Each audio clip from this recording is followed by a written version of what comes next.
Bonjour à tous, dans cette nouvelle vidéo, nous allons continuer notre travail sur les transformations redox. Donc dans le thème numéro 3, nous avons vu qu'un élément chimique pouvait se trouver sous une forme oxydée ou une forme réduite et passer d'une forme à une autre par des transformations que l'on appelle oxydation ou réduction.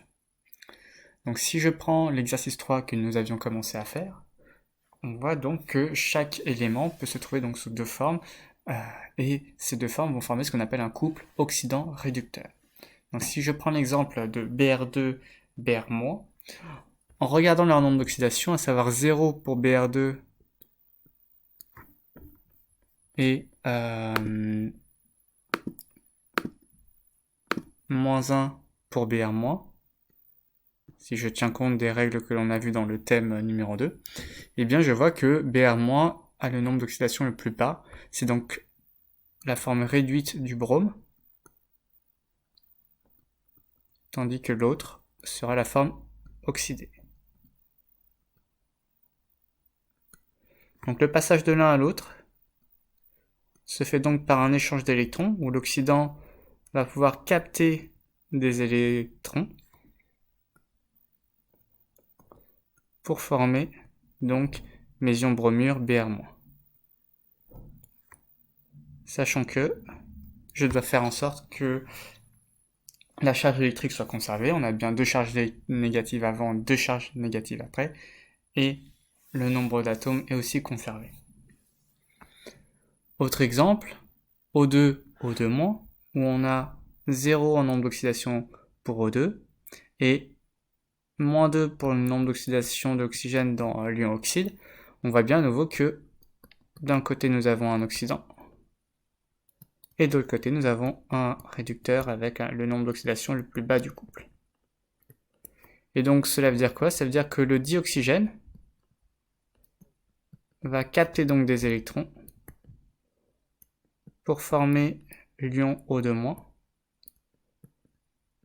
et nous allons donc équilibrer la demi-équation.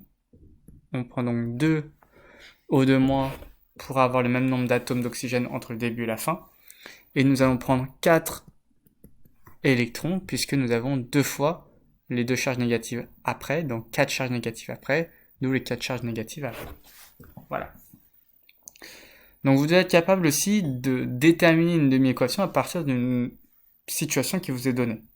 Si je prends l'exemple de l'exercice 5, on vous dit que le zinc solide,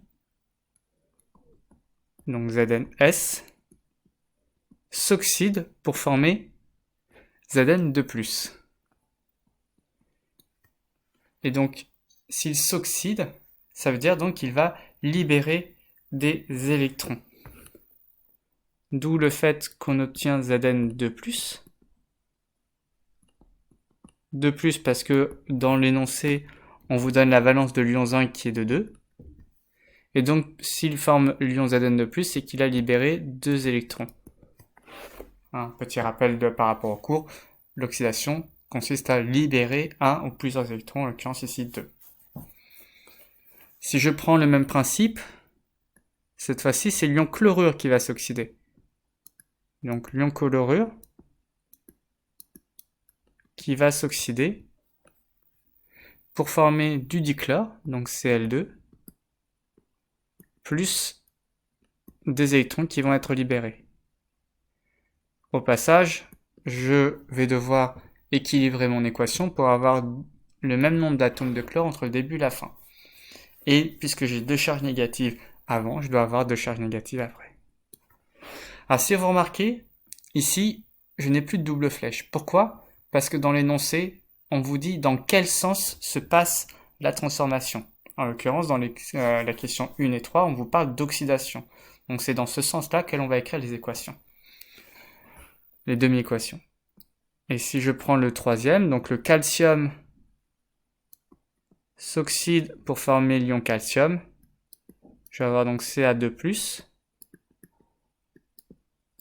et je vais libérer 2 électrons. Alors comment je sais que j'ai Ca2+, et non pas 3+, ou autre chose? Parce que, d'après le tableau périodique, le calcium est en deuxième position, enfin dans la deuxième colonne du tableau périodique, il a donc 2 électrons externes qu'il va libérer. À l'inverse, pourquoi l'ion chlorure, je sais que c'est Cl-, car je sais que lui va chercher à gagner un électron pour saturer sa couche externe. Donc voilà comment on travaille pour établir les demi-équations d'un couple redox. Donc nous allons maintenant passer au thème numéro 4.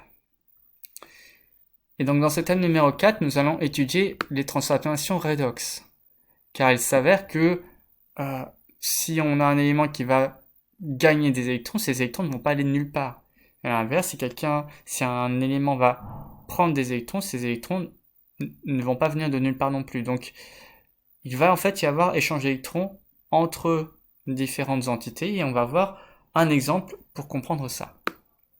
Donc si je prends l'exemple qui est ici, à savoir la soudure de rail, eh bien la soudure de rail elle se fait à l'aide d'une poudre qui contient de l'aluminium et des ions fer-3.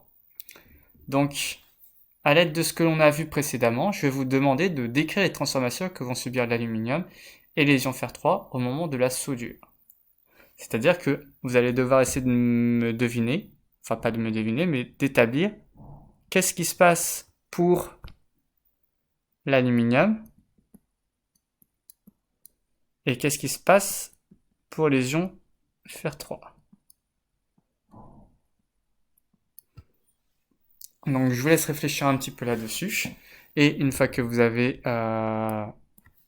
réfléchi là-dessus, eh bien, je vous propose de lancer la seconde vidéo pour pouvoir avoir la correction et donc traiter le thème numéro 4 du chapitre 3.